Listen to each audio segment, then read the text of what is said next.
What is good, everybody? This the Kid DC Wrestling back at it again with another video here to bring you all your WWE NXT 2.0 New Year's Evil 2022 review. But before I get into it, man, make sure you subscribe to the channel, like, and also remember to put in your questions in the comment section for the Q&A that I'm going to be doing for celebrating 500 subscribers. So again, make sure you put in your questions. It could be anything: wrestling, football, basketball, MMA, music videos, movies, TV shows. Don't really matter. Just put your questions in the comment section. Trust me, I will answer them in that Q&A video. But tonight, like I said before, man, was NXT New Year's Evil. And for the most part, overall, I thought this was actually a pretty good show for the most part. We kick things off, man, with the singles match between Carmelo Hayes defeating Roderick Strong to unify both the NXT North American and the NXT Cruiserweight Championship. Carmelo Hayes makes history. He is the first man to hold the North American Championship and the Cruiserweight Championship at the same time. Like I said in the predictions, man, this is good. Good decision by NXT, man. Carmelo Hayes is the future.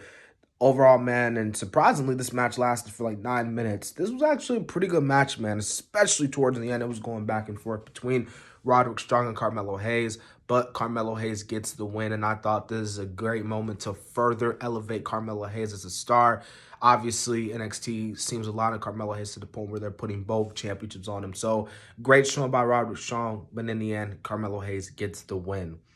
Next, we had a six-man tag team match. We had Riddle and MSK taking on Imperium, Walter, Fabian Eicher, and Marcel Barthel.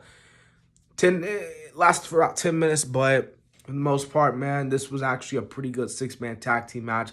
Kind of like with the opener, especially towards the end, it got good.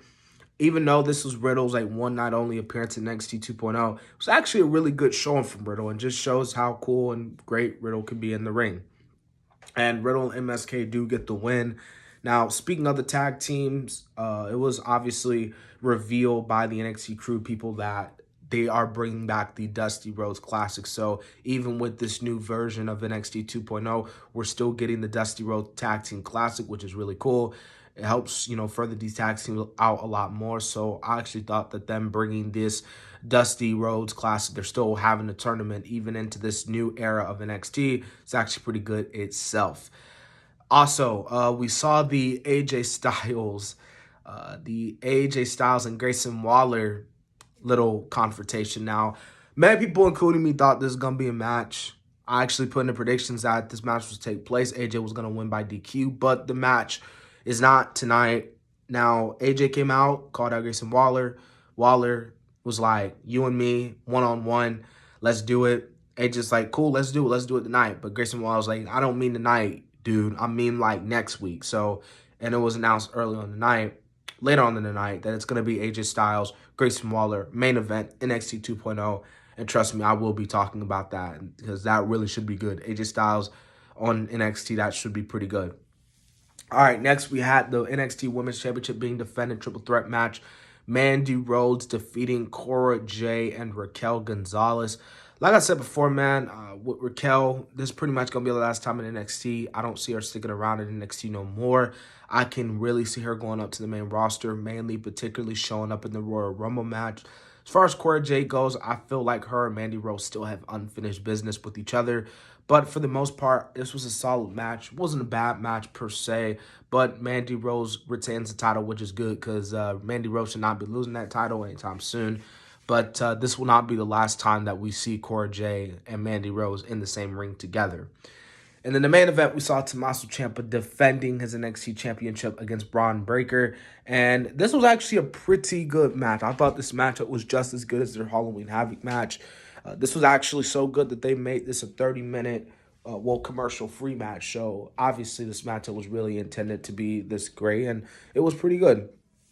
We have a new NXT champ, of course, Bron Breakker, winning the NXT Championship, which officially sets in the new era of NXT 2.0, and I thought that this was pretty good, really good moment for Bron Breakker, and there's really no other guy outside of him in NXT 2.0 that is well deserving to win the NXT 2.0 title in this new era. Now, as far as Tommaso Ciampa goes, I got no idea what they're going to do with him next. They could move him up to the main roster, but then again, Tommaso Ciampa has stated many times that he does not want to go to the main roster. I mean, the dude even said in an interview, I believe it was with Lillian Garcia, former ring announcer for the WWE, and he even said something like, if they tell me to go to the main roster, I'll just retire. You know what I mean? Like, I'll be a coach at the Performance Center, anything, but not the main roster. So I really don't know what they're going to do with Tommaso Ciampa next. Or he could just stay down in NXT 2.0, help him putting over to the guys. But we'll have to wait and see what happens next. But as officially, can't wait. Curious to see what they do with Bron Breakker's NXT champ. And that has been my NXT New Year's Evil review. Like I said, for the most part, this was a really good show.